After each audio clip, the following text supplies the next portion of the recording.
Eastern ইউনিভার্সিটিতে তৃতীয় IEB বিএইটিই accreditation নবায়ন উপলক্ষে আজ শনিবার দিনব্যাপী উৎসব উদযাপনের আয়োজন করা হয়।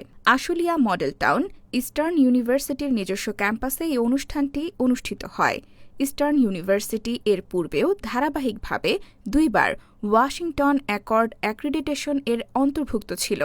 এবার তৃতীয়বারের মতো ওয়াশিংটন অ্যাকর্ড অ্যাক্রিডিটেশন নবায়ন করার সুযোগ পেল, যার ফলে ২০২৬ সাল থেকে ২০৩২ সাল পর্যন্ত বিশ্ববিদ্যালয়টি এই অন্তর্ভুক্তির অধীনে থাকবে, যা বিশ্ববিদ্যালয়টির জন্য অত্যন্ত সম্মানজনক একটি অর্জন। অনুষ্ঠানে প্রধান অতিথি হিসেবে উপস্থিত ছিলেন ইউনাইটেড ইন্টারন্যাশনাল ইউনিভার্সিটির এমিরেটাস অধ্যাপক, সাবেক উপাচার্য ও পাওয়ার গ্রিড বাংলাদেশের সাবেক চেয়ারম্যান অধ্যাপক ড. এম রেজওয়ান খান। অ্যাক্রিডিটেশন নবায়ন উদযাপন অনুষ্ঠানে গুরুত্বপূর্ণ আলোচনা করেন ইস্টার্ন ইউনিভার্সিটির সম্মানিত উপাচার্য প্রফেসর ড. ফরিদ আহমদ সোবহানী। আমাদের বর্তমান ছাত্রদের সবচেয়ে বড় উইকনেস হচ্ছে সায়েন্স অ্যান্ড ম্যাথামেটিক্স। এখন হয়তো অনেকে ভাববে এআই যুগে আর এগুলো লাগবেই এজন্য যে এআইকে আমি ব্যবহার কিভাবে করব, কত এফেক্টিভলি করব, তার জন্য আমার নলেজটা দরকার। ফলে আপনাদের যাদের আপনারা মনে করছেন যে আপনাদের কিছু উইকনেসেস আছে in mathematics and science, please make it up. ত্রিপলি department এই বাইটা ক্রেডিশন পাওয়ার জন্য ফর্মালি আবারও সবাইকে কংগ্রেচুলেট করছি। কংগ্রেচুলেশনস।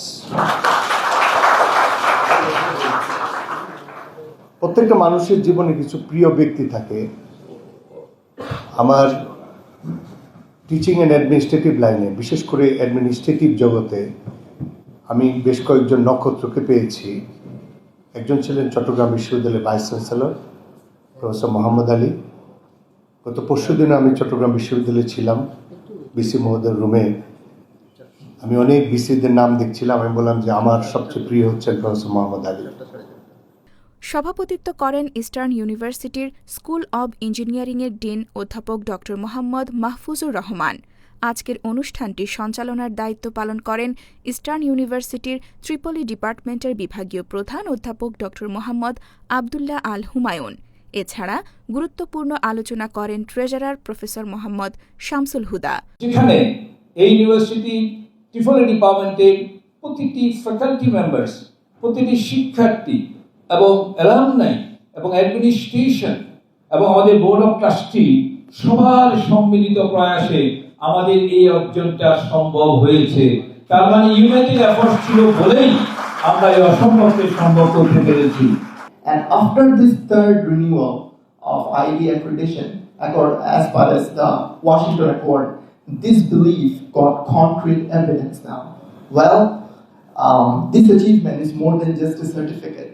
অনুষ্ঠানে ত্রিপলি ডিপার্টমেন্ট ও ইস্টার্ন ইউনিভার্সিটির পক্ষ থেকে অধ্যাপক ড. এম রেজওয়ান খানকে সম্মাননা স্মারক প্রদান করা হয়। আর আরেকটা কথা, জুনিয়ররা সবাই একটু হাত তোলো। তোমাদেরকে বলি, আমাদের এই ভার্সিটিকে দেশে এবং দেশের বাইরে এই তুলে ধরার জন্য সবাই প্রস্তুত আছো কিনা? আমিও চাই, বিসি মহোদয়কে আমি অনুরোধ করতে চাই যে আমাদের, আমি প্রাক্তন হিসাবে যেটা একটা অনুরোধ করে যেতে চাই আজকে, সেটা হচ্ছে আমাদের ক্রিয়েশন তো আছে আলহামদুলিল্লাহ, এটা আমরা ৩২ সাল পর্যন্ত পেয়েছি স্যার। সমাপনী পর্বে প্রধান অতিথি অধ্যাপক ড. এম রেজওয়ান খান ও বিশ্ববিদ্যালয়ের উপাচার্য প্রফেসর ড.